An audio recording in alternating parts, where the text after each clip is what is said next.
Bien, mesdames, messieurs, mes chers compatriotes, je tenais à venir aujourd'hui ici, à Mulhouse, en Alsace, dans cette région Grand Est, dans cette région qui est à ce jour la plus touchée par l'épidémie de Covid-19 et l'une des premières frappées en France, il y a près d'un mois. Dans le Grand Est, plusieurs centaines de nos compatriotes ont perdu la vie. Plus de 700 se trouvent en état grave, placés en réanimation. Et je m'associe à la douleur des familles, des proches, et veux leur dire que la nation tout entière est à leur côté. Je veux aussi ce soir saluer la mémoire des soignants qui ont payé de leur vie, leur engagement, pour soigner d'autres vies, sauver d'autres vies. Depuis le début de cette épidémie, le premier soignant est tombé il y a quelques jours à Compiègne. 3 soignants ont perdu la vie dans la région Grand Est.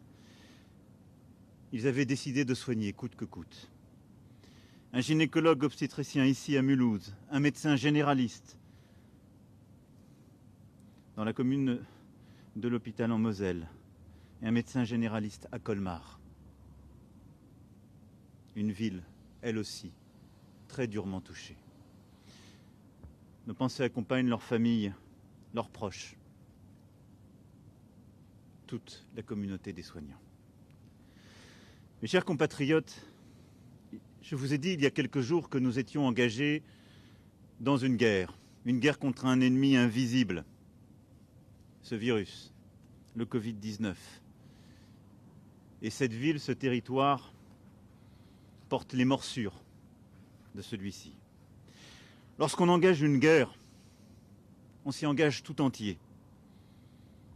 On s'y mobilise dans l'unité. Je vois dans notre pays les facteurs de division, les doutes, toutes celles et ceux qui voudraient aujourd'hui fracturer le pays, alors que nous ne devons avoir qu'une obsession, être unis pour combattre le virus. Et j'en appelle à cette unité, à cet engagement. Être unis, et vous avez un gouvernement qui l'est, à la tâche, œuvrant pour trouver les solutions et se battant. Le ministre de la Santé reviendra dans les prochains jours, comme il l'a déjà fait, et comme il le fait constamment, sur les sujets les plus sensibles, en toute transparence. Le sujet des masques, des respirateurs, des tests, des traitements, pour apporter toutes les explications, toutes les demandes d'informations légitimes, mais sans que nous ne cédions à aucune forme de division, sans que jamais nous ne cédions au flot de fausses informations. Nous n'avons qu'une priorité, battre le virus. La nation tout entière est mobilisée. Mobilisation d'abord des services de l'État, qui est totale, et ici dans le Grand Est depuis le début. Sur le plan sanitaire d'abord, tout est mis en œuvre pour que nos services de santé puissent faire face à la vague. L'Agence régionale de santé a lancé très tôt un appel au volontariat des personnels soignants. Plus de 1000 engagés ont répondu présents dans la région, dont 250 ici à Mulhouse. Une organisation s'est mise en œuvre, consistant à déprogrammer les opérations qui n'étaient pas urgentes pour libérer des lits, mobilisant le secteur privé, faisant jouer toute la solidarité entre l'hôpital, le secteur privé et la ville. Des respirateurs sont arrivés, d'autres hôpitaux, des armées. Un déploiement complet a été fait. Nous avons ici, dans cette région, mis en place une organisation, une méthode inédite qui sera répliquée partout où elle sera utile. Solidarité aussi nationale qui joue à plein. Plusieurs transferts ont été organisés vers des régions moins touchées. Une trentaine de patients ont ainsi été conduits dans d'autres hôpitaux de la région. 3 opérations menées par les armées ont permis de transférer 18 patients vers d'autres régions et demain un train médicalisé sera affrété pour transférer une vingtaine de patients à nouveau. La mobilisation de nos systèmes de santé est totale. Je veux saluer tous les personnels de l'hôpital, des hôpitaux de la région, mais aussi tous les médecins de ville que j'ai croisés tout à l'heure et avec qui j'ai pu discuter, et l'ensemble du secteur sanitaire, médico-social et social. Mobilisation aussi de tous les services de l'État. Je veux saluer les préfets qui, ici, aux côtés des responsables sanitaires, sont mobilisés pour assurer la continuité des services publics. Tous les services de l'État sont mobilisés. Nos policiers, nos gendarmes, nos douaniers, l'ensemble de nos fonctionnaires, nos enseignants à qui aussi je veux dire merci car ils continuent de s'occuper de notre jeunesse de manière physique pour les enfants de nos personnels soignants, mais de tous les autres aussi, sans relâche. Je veux ici aussi remercier l'ensemble des collectivités locales, la région, le département, l'agglomération et la ville, et l'ensemble de leur personnel qui n'ont cessé d'être également au front. Enfin, je veux remercier nos voisins allemands, suisses, luxembourgeois, qui ont pris en charge une trentaine de patients lourds, comme nous l'avions fait il y a quelques semaines pour nos voisins italiens. C'est cela aussi, l'Europe, la vraie, cette solidarité. Ici, dans cette première région si lourdement touchée, cette mobilisation a été exemplaire. L'organisation a permis collectivement de nous améliorer pour apporter une réponse indispensable. Ici, nous avons fait bloc pour soigner, pour sauver. C'est en activant tous les leviers de la solidarité et en faisant bloc que nous pourrons faire face en Corse, où la situation est déjà très difficile, puis demain dans les Hauts-de-France, en Bourgogne-Franche-Comté, en Île-de-France, en Outre-mer aussi, où des situations extrêmement tendues sont en train d'arriver. Dans chacun des territoires que je viens d'évoquer, la situation chaque jour est plus difficile et c'est la même organisation qui se met en place. Elle se met en place aussi parce qu'une formidable mobilisation nationale est là. Et je veux vous en féliciter, vous en remercier, mes chers compatriotes. La réserve sanitaire, d'abord, avec plus de 40 000 inscrits, permet d'apporter des bras, des soutiens à des femmes et des hommes qui se réengagent pour aider. Plus de 100 000 d'entre vous se sont engagés sur la plateforme Je veux aider pour là aussi, à leur manière, avec leurs moyens, apporter une aide au milieu de cette crise. C'est cette France fraternelle qui nous permettra de tenir et de vaincre. Mais derrière cette organisation, il y a toujours et avant tout les femmes et les hommes. Et je suis ici à Mulhouse à leur côté pour leur rendre hommage. Dans cette guerre, il y a en première ligne l'ensemble de nos soignants. Qu'ils interviennent à l'hôpital, en ville, dans les EHPAD, dans nos établissements accueillant des personnes en situation de handicap, dans les services à domicile, qu'ils soient médecins, infirmiers, ambulanciers, pharmaciens, aides-soignants, tous sont en première ligne. Les yeux sont cernés, la fatigue est présente, l'angoisse est là pour eux-mêmes, pour leurs collègues, pour leurs familles. Je l'ai vu aujourd'hui avec beaucoup de force. La nation tout entière est derrière eux, reconnaissante. Elle leur rend hommage chaque jour. Elle est à leur côté à chaque instant. Avec un courage exceptionnel, ils font face, ils sauvent des vies, ils font tout ce qui est en leur pouvoir. Nous serons là aussi au rendez-vous de ce que nous devons, au-delà de cette reconnaissance et du respect.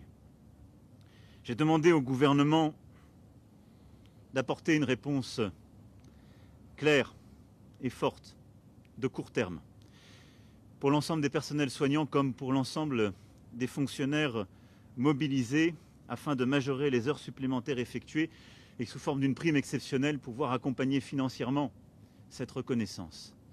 Mais plus largement, nos soignants qui se battent aujourd'hui pour sauver des vies se sont hier battus, souvent pour sauver l'hôpital, notre médecine. Beaucoup a été fait, sans doute pas suffisamment vite, pas suffisamment fort. L'engagement que je prends ce soir pour eux et pour la nation tout entière, c'est qu'à l'issue de cette crise, un plan massif d'investissement et de revalorisation de l'ensemble des carrières sera construit pour notre hôpital. C'est ce que nous leur devons, c'est ce que nous devons à la nation. Cette réponse sera profonde et dans la durée. Je veux aussi saluer l'ensemble des femmes et des hommes qui sont en deuxième ligne, qui permettent à nos soignants de soigner et au pays de continuer à vivre. Ce sont les femmes et les hommes qui transportent, qui hébergent, qui dépannent, qui nettoient, qui réparent. Ce sont nos agriculteurs, ce sont l'ensemble des femmes et des hommes qui sont dans le secteur de l'alimentation, des commerces de première nécessité. Ce sont nos livreurs, nos caissiers et nos caissières. C'est tout ce peuple travailleur de France qui se bat, qui, je le sais, parfois est angoissé, souvent, pour eux-mêmes et leurs familles, mais permet au pays de vivre. Je veux ce soir, avec beaucoup de force, les remercier et leur apporter tout le soutien de la nation. Je sais les attentes qu'il y a là aussi pour être mieux protégés et le gouvernement fera le maximum pour apporter toutes les réponses avec les contraintes qui sont les nôtres, toujours en transparence. Vendredi, je rassemblerai l'ensemble des partenaires sociaux et un très gros travail a été fait ces derniers jours pour, secteur par secteur, apporter les meilleures réponses pour organiser le travail, pour mieux protéger au travail. Et je veux remercier l'ensemble des employeurs de tous ces secteurs qui ont beaucoup fait, là aussi, pour que la nation continue à vivre. Cette deuxième ligne est indispensable. Et je veux remercier tous nos compatriotes qui, avec courage chaque jour, permettent au pays de continuer à vivre dans ce contexte. Leur travail, leur engagement, leur courage sont aussi notre fierté. Et il y a la troisième ligne.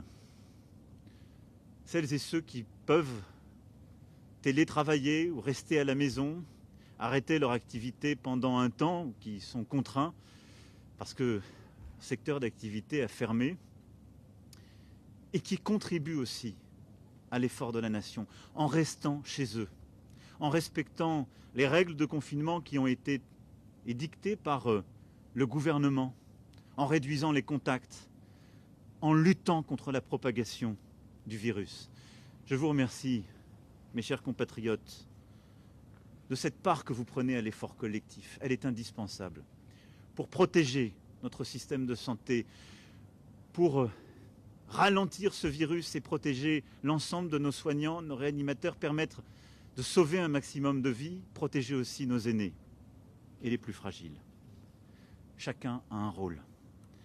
Et dans ce contexte, nos armées ont un rôle.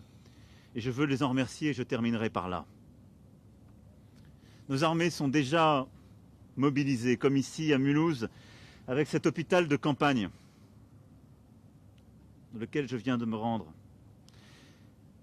Et par la mobilisation aussi du service de santé dans son intégralité. Cet hôpital a été monté dans des délais records par le service de santé et l'armée de terre. Les 5 hôpitaux d'instruction des armées sont aussi mobilisés, où des malades sont déjà pris en charge. Des opérations de transport sanitaire, aérien et maritime ont déjà été réalisées par les avions ravitailleurs, les opérations Morphée de l'armée de l'air, le porte-hélicoptère amphibie Tonnerre, d'autres missions de soutien encore.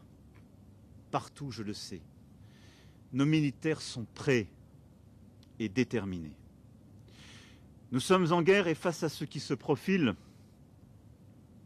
ce pic de l'épidémie qui est devant nous, j'ai décidé, sur proposition de la ministre des Armées et du chef d'état-major des armées, de lancer l'opération Résilience. Cette opération, distincte de l'opération Sentinelle, qui continue de se concentrer sur la lutte contre le terrorisme, quant à elle. Cette opération Résilience sera entièrement consacrée à l'aide et au soutien aux populations, ainsi qu'à l'appui aux services publics pour faire face à l'épidémie de Covid-19 en métropole et en Outre-mer, en particulier dans les domaines sanitaires, logistiques et de la protection. Dans ce cadre, j'ai d'ores et déjà décidé de déployer immédiatement le porte-hélicoptère amphibie Mistral dans le sud de l'océan Indien. Et à partir de début avril, le porte-hélicoptère Dixmude ira se positionner dans la zone Antilles-Guyane en soutien de nos territoires ultramarins. Mes chers compatriotes, mesdames, messieurs, je reviendrai dans quelques jours faire un point complet de la situation, vous dire les décisions prises pour les semaines à venir et les décisions plus profondes que j'entends prendre pour la nation. Mais ce soir, je voulais être là, aux côtés de nos soignants, aux côtés de nos armées, aux côtés de nos malades, pour dire que toute la nation est engagée dans ce combat. Chacun a un rôle à y jouer, chaque citoyen, parce que la nation française est un bloc, et parce que dans cette guerre, nous devons faire bloc, être unis, fiers et reconnaissants pour le rôle de chacun, et tenir. L'unité et le courage nous permettront de vaincre. Nous ne sommes qu'au début, mais nous tiendrons. Nous tiendrons parce que nous ne céderons rien. Nous tiendrons parce que nous en avons la force. Vive la République et vive la France.